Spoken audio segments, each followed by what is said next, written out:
first one that comes to mind is that we got somebody asking about is carb cycling. What do you think about carb cycling? And the second is, and this is a question I hear quite often, can you build muscle while shredding fat?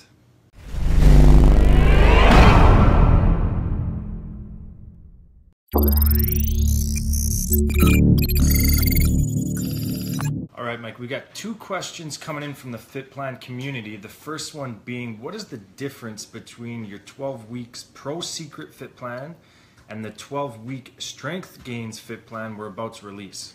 All right, this is a great one. So something that I want to be is I want to be as strong as I possibly can, but I also want to look as good as I possibly can. So with this being said, the Pro Secrets is that. It is me being able to go on screen and film and look good. It's me being able to be an athlete and a gladiator and be strong.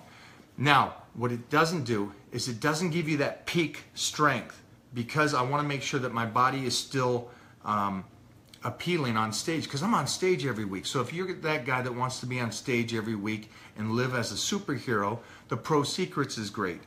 Now, what I do recommend is this. Both plans work, and both plans are great for you at the time that you want to do it. I don't recommend doing one thing all year long. So let's stay, for me, I finish up guest posing here in November. So guess what I'm doing? I'm going on my strength gain, because I want to get that peak strength all the way to the very top of whatever I can do. I want to get a 550-pound bench on inclines. That's my goal. I want to start repping 700 on squats. That's my goal. Now, I can't do that on the Pro Secrets because the body is going to be at a perfect shape for stage. So you guys know that like bodybuilders look great, but they might not be as strong. My Pro Secrets is stronger than that, but you also look good.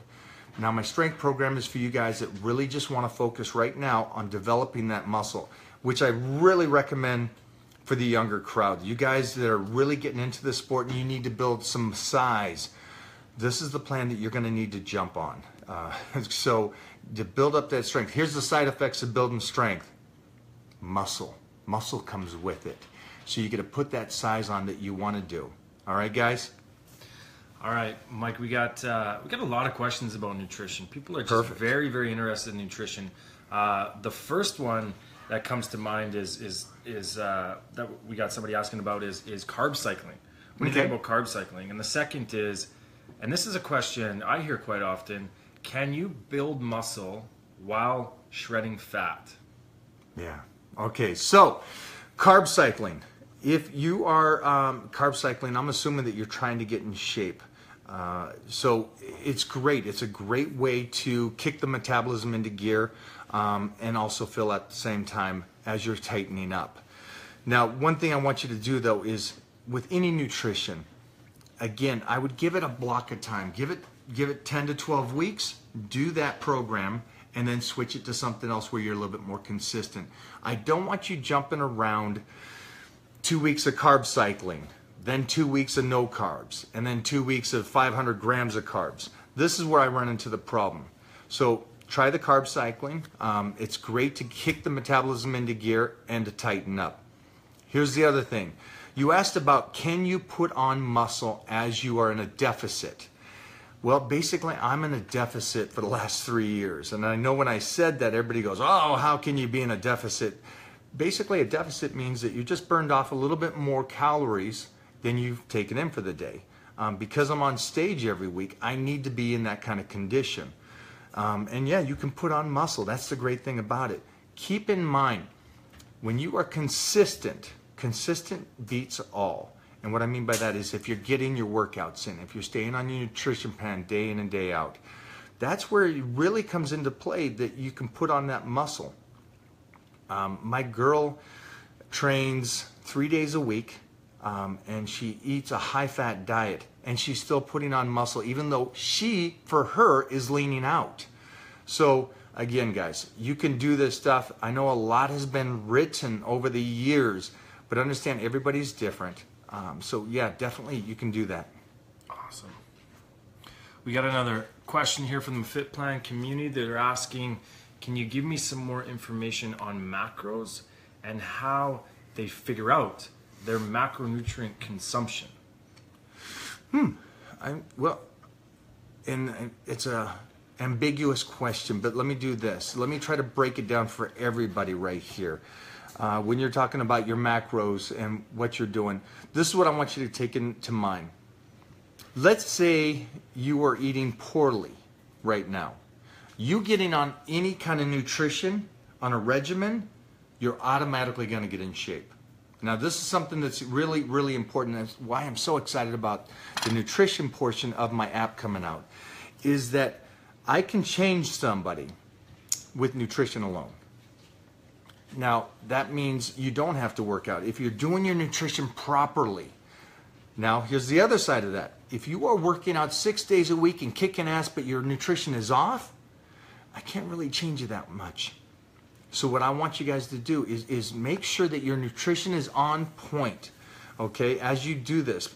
Because all I can do is give you the programs. You guys have to do that extra work. And the extra work is that nutrition, which, again, is why I'm so excited about the nutrition portion of this, is that I'm going to be able to break down your nutrition plan for what you guys need to do. Now, to answer your question about how much you should do and how much, again, I would recommend this. I always play with a 500 calorie up or down. And what I mean by that is if I'm eating 4,000 calories, let's say I'm not tightening up, I'll drop at 500 calories. That's an even break from my fats, my protein, and carbs downward. And that will put me at 35. And then I'll watch what my body does. Now, that's different for everybody. I'm taking in consideration my age, the amount of time I train, the amount of cardio I'm doing. So for anybody and everybody out there, change it a small bit, like 250 calories to 500 calories is plenty to change, and you'll be able to see within weeks on what your body is doing. And from there, adjust. Should maybe it be, instead of an overall number, Mike, maybe a bit of a percentage? Because, I mean, you're a bigger guy and you're burning a lot of calories because you're lifting heavy and you're in the gym knowing what you're doing. So, adjusting your calorie count by 500 could be a little bit much for somebody that's only eating, say, 2,000 calories. Yeah, taking consideration, I'm sorry guys, I left that out. I'm speaking of me dropping 500 calories. So when I talk about you guys, I'd break that in half. And then it also depends. If there's a couple people out there eating 10,000 calories, good job, that's a great metabolism. Believe it or not, me and my girl eat the same amount of calories. Now I'm 260, she's 140 pounds. So what I want to try to do is talk to the complete mass out here, is that when you're changing your nutrition plan, think about you, all right? And think about how much you're taking down. My recommendation right now, after we get off of here, I want you guys to go and count your calories. Find out where you are at.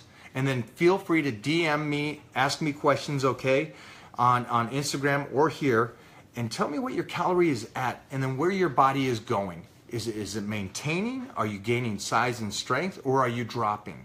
And then I can help you out and tell you, change just a little bit, and your body's going to adapt to it, change, get in better shape.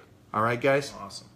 Guys, we're gonna have to apologize, but we're gonna tighten up the answers a little bit here. We got a lot of questions coming in, and we want to be able to answer the majority of those questions. So we're gonna tighten up those answers a little bit so that we can give you guys some more information. We got about 10 to 15 minutes left here. Next question coming in is, hey Mike, big fan. I'm getting bigger and stronger. My abdominal fat is going down, but I still cannot see that bottom layer of abs. A big question for most people. Yeah, this is going to come down to tightening up that nutrition as you're doing. And when you're doing, try something, this is a sneaky little thing I do. When you do your ab work, think about doing more ab work with less weight, okay?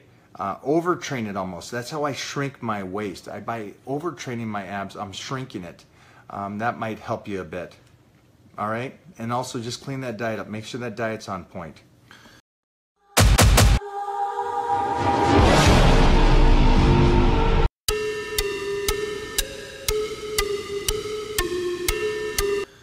Scott is asking if I don't have any muscle soreness after I work out, am I doing enough?